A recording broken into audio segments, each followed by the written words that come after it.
নেপালে ভয়াবহ বরফধস, ৭ পর্বত আরোহীর মৃত্যু। নেপালের দোলখা জেলার রোলওয়ালিং উপত্যকায় ইয়াংলুরি পর্বতে ভয়াবহ বরফধসের ঘটনা ঘটেছে।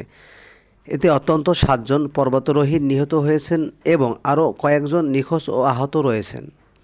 স্থানীয় সময় সোমবার সকালে ইয়াংলুরি পর্বতে অভিযানে থাকা ১৫ জন পর্বত আরোহীর দলের ওপর আচমকা বরফধস নেমে আসে।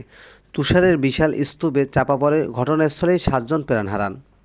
নিহতদের মধ্যে ৫ জন বিদেশি ও ২ জন নেপালি গাইড রয়েছেন বলে উদ্ধারকর্মীরা জানিয়েছেন। এ ঘটনায় এখনও ৪ জন নিখোঁজ রয়েছে, যাদের উদ্ধারে স্থানীয় প্রশাসন, সেনাবাহিনী ও উদ্ধারকর্মী কাজ করছে। আহতদের হেলিকপ্টারে করে রাজধানী কাঠমান্ডুতে নেওয়া হয়েছে।